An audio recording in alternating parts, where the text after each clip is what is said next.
Okay, students, Crisis Intervention, Chapter 12. I'm going to start by talking with you a little bit about the cases. So we're going to do this a little bit differently than we've done other lectures. I want to read the cases to you so you get a sense of the kinds of crises that we're trying to focus in on. This is kind of a varied chapter that has several sort of topic areas within it. And so I thought if I started by reading the cases to you that that we might role play on Wednesday, it might help you focus in a little bit more on what kind of crisis family we're looking at.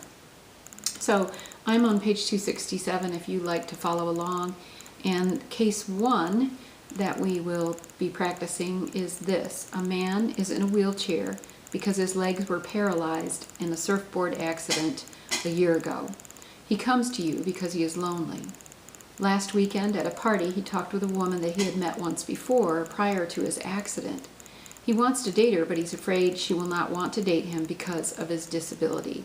So in this case, the precipitating event is that he met a girl at a party that he likes, and just a hint, his cognitions are, she will never date me, no one will ever want me, I am crippled and useless, I am repulsive. So that's case 1. Case 2 is a couple in their 50s come to you because they are tired and they feel guilty and are very stressed out. They have been taking care of the wife's father, who is 78 years old, who started showing symptoms of Alzheimer's disease 2 years ago. Just recently they have been invited by the husband's company to go on a cruise to the Mediterranean, all expenses paid, but do not have anyone to take care of the father while they are gone. So here, for this couple, the precipitating event is being invited on a cruise. And their cognitions are, we would be horrible people if we go. We should try to stay home and take care of our father. He will not be able to make it without us. We do not deserve such happiness when he is suffering so. There's no one else to take care of him. Okay, that's case 2.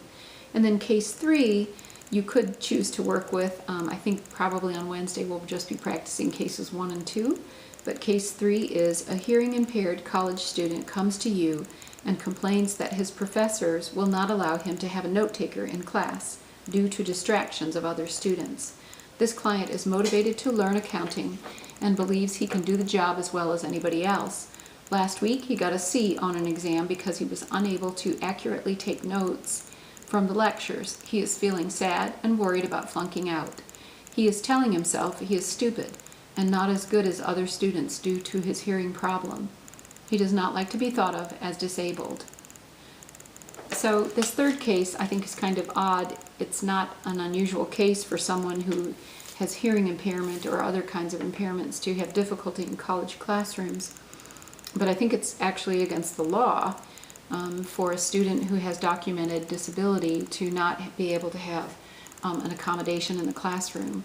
So if I think you might find that an interesting case, but I think what we'll be working on are cases 1 and 2 when we have our lecture. So this chapter is called Crises Related to Aging, Serious Physical Illness, and Disabilities.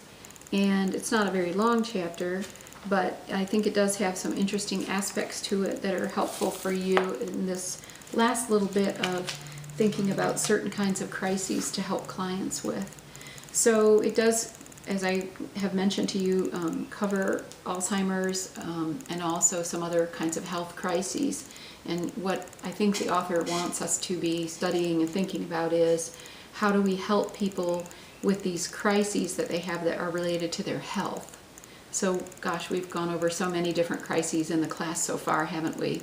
We've talked about, the crisis of loss. We've talked about substance and addiction. We've talked about abuse. We've talked about sexual assault. And now what we're focusing on is how people, feel when they're in the crisis of facing a serious illness or some kind of disability or certainly a dementia type of illness like helping with Alzheimer's. So first the author, Christy Cannell, talks about the concept of palliative care. That's really the first thing that she brings up as she mentions these and gives us information on these topics. And so palliative care is something that I'm used to talking about in my death and dying class, because it is a certain kind of medical care that's offered when someone is ill enough that they're suffering great physical pain, and they're not expected probably to live. So palliative care is meant to reduce suffering. And so in the medical, physical sense, palliative care has that connotation. But in this connotation, I think that what we want to think about is providing palliative care that, helps people reduce the psychological distress or the psychological suffering that they might be experiencing due to the effects of a physical illness. So this is, the focus that we have as we talk about this. Medical professionals, of course, and nurses, all kinds of people, doctors, help patients with their physical aspects of care. But mental health professionals need to help reduce the distressing psychological effects of a physical illness or impairment. And so some of the things that you might find yourself being involved with as a crisis worker are things like helping the client reduce their fears of the future or reduce their fears of not having a future. They also might need help or some comfort in their loss of independence. So the case 1 that I just read aloud to you is partly about that. It's partly about this young man coming to terms with valuing himself as he has less physical ability. His whole body image is going to change, and certainly his body image as it relates to, romance and dating and feeling like someone sees you more than just the fact that you are maybe a paraplegic. This is big psychological stuff, and you can imagine what it would be like if suddenly you were in an accident and you lost the use of, let's say, your legs, and you're in a wheelchair, and now everyone who meets you, they only meet the wheelchair Trish, or they only meet the wheelchair Matt. They don't meet the Matt or the Caitlin or the Kelly who was a very physically active person. And so you have to learn to see yourself in a new way, and that can be a psychologically distressing set of tasks to do. Another thing is speaking about worries for their family. Sometimes people who have ailments or serious illness really need help with that. How do I talk to my children about this? How can I talk to my husband who doesn't want to talk about my terminal illness? How can I need help with that, a client might be saying to you, and this is a crisis for the client. Another piece I think is really key that's related to helping a client with their self-image is helping a client not to feel like they're a burden to their family. So if something changes where a person has less mobility, let's say, or if they're just starting the stages of acquiring dementia, they'll have times when they're actually kind of lucid and they don't like the feeling of being a burden to their family. This is particularly hard on men who have always been, in traditional families, I guess, the care provider and the provider of all good things. I guess that's kind of a stereotype now that I say it out loud, but men in particular have a hard time changing their self-image in this way. Also, Christy Cannell introduces us to something that I heard, in the 1980s, but it's called the biopsychosocial model of care. And this is something that for you now in the 21st century, something that you're very used to hearing about. But the biopsychosocial model calls attention to the idea that our mind is very connected to our body and vice versa, and also the idea of spirit. And so biopsychosocial has to do with helping the client understand and face crises that have to do with their biology, also their psychological well-being, and that's something that we focus on all the time, but then also their sociological self. And so when we talk about helping people with these kinds of crises, we're going to, because of the introduction of the idea of severe illness or maybe life-threatening illness in this chapter, we want to kind of remember this holistic view of the client, that the client has now some biological thing that they also need support and care and are facing a crisis through.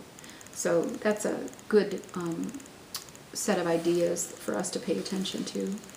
So general understanding of the client's needs, the crisis needs for clients here in this chapter have to do with things I've already sort of mentioned to you, but also I think I would add in help from that family members need. So in case 2 that we will practice on Wednesday, I want you to pay attention to the idea that it's the gentleman who has the Alzheimer's, of course, but he's not really your identified patient. The person that you're going to be talking with is the set of middle-aged adults who are providing care in their home for this very valued member of their family, but who also need support, and they need stress management, and they need perspective, they need permission, they need all kinds of things that are really causing problems in their thinking in this crisis of being offered the chance to take a trip. And this is a real serious need for people who are caring for those with dementia and Alzheimer's. The level of stress involved with this kind of caregiving is very high. And it has a lot of psychological components to it also, and a lot of components of loss, actually. So the client needs support in coming to terms, the client themselves needs support in coming to terms with their medical crisis, but also people around them, maybe the people that you're actually working with in crisis intervention. And another piece of this consideration as we go through this chapter is that sometimes people in the mental health field are asked to support clients that have physical ailments, and they need support in encouraging in and training in following doctor's orders and doing what they need to do to give themselves optimal life quality. And so sometimes that's what we're involved with, is helping the client to take on behaviors that they have to do to